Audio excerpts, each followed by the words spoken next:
I appreciate what you do with the mic stand, Mike. Is that how you got that name? Imagine, or remember if you can, that moment when you're in your mid-20s and you know you found that woman that you love and you want to spend the rest of your life with. There is absolutely no pressure in that moment. You know why? It's love, right? You're going to do anything and it's going to be great. But in a lot of cases, it leads to a moment of great pressure. And by that I mean the moment you meet her father. Before you meet the father of the woman you love and you want to spend the rest of your life with, you should prepare yourself. You should wake up early that day, maybe do some light yoga, take a long walk in the woods. If that's not your thing, drink some bourbon. Whatever you think you need to do to get yourself in the right frame of mind. You should have a good icebreaker. Not a breath mint. Yeah, you might want a breath mint anyway, but something you can use to start the conversation.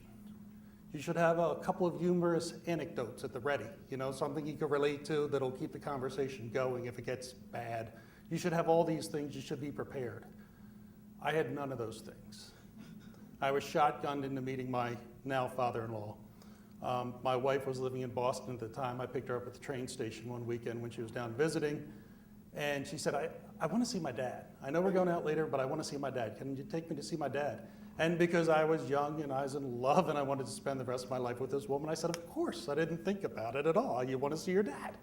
So we're driving on the Schuylkill. It takes around 90% of your attention to drive on the Schuylkill, and I'm doing that. And I'm talking to the woman I love and I want to spend the rest of my life with, and it takes around 90% of your attention to do that. I'm not thinking about what I'm driving into. And when we get around 5 minutes away, my wife said, we're almost there. And it hits me all at once what's about to happen. I'm about to meet her father, and I've done none of the preparation I know I need to do for this moment. And I'm trying to quickly get myself where I need to be for this thing to happen. And what do I know about him, right? I know he's a veterinarian, right? I also know he's a hunter, and that juxtaposition blew my mind, and that's why it stuck with me. Like, you heal animals all day long, and on the weekend you go out to shoot them. But I'm smart enough to know this is not my icebreaker, right? This is not what I'm going to say to him at this point. But I don't know what is, right? So I'm panicking a little bit, but I tell myself, look, I don't need to get 100 on this test, right? I need a C. I just need to stay in the game right here, right? So I lower the expectations all the way. And we pull in the driveway, and we're in the house. And in addition to being a veterinarian and a hunter, he breeds dogs, and his wife breeds dogs too. So there's around 10 dogs, 12 dogs in the house. I don't know, there's dogs all over me. And I'm not really a fan of big dogs, right? And this dogs can sense my tension. So the owners of the dogs can definitely sense the dogs sense my tension, and they can sense that I'm tense, right? And I'm trying my best, but I'm not doing too bad with this whole thing. And we're just talking in the kitchen for a while. And then after around 10 minutes, her father says, hey, Jody, I'm going to take Peter down in the basement and show him the litter of puppies. And right away, I recognized what he said. He did not say, let's all go down to the basement to see the litter of puppies. He said, I'm going to take Peter down in the basement to see the litter of puppies. And I know this is not a good thing, right? I'm going to be close up one-on-one with this guy. But come on, it's seeing puppies, right? How could I screw that up? Seeing puppies cannot be that hard. And he takes me to where the basement is, and it's a trapdoor kind of basement, which is not the basement I grew up with. And when he pulled the thing up, like, there was a real moment of me. I feel this tail, like, oh my gosh, I gotta go. And we're climbing down these steps, and it's not a very high ceiling. It's like a 7-foot ceiling with close walls. And I'm feeling like one-on-one with way too close with this guy.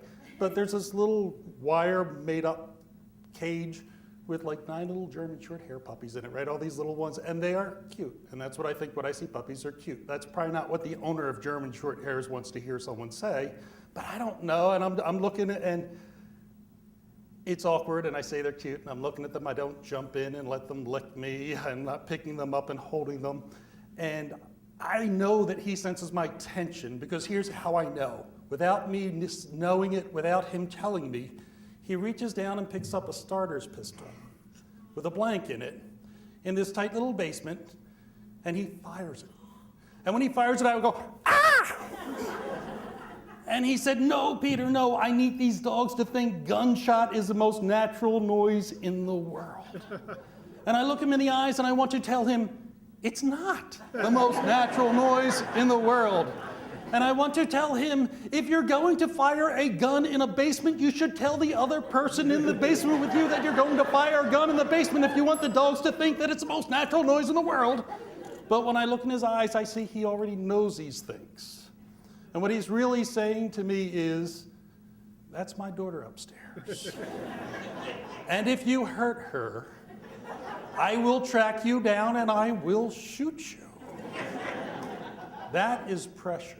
Now, how am I dealing with that pressure? I will tell you this. That event took place around 28 years ago. I have been married to his daughter for the last 26 plus, and he hasn't shot me yet. Thank you.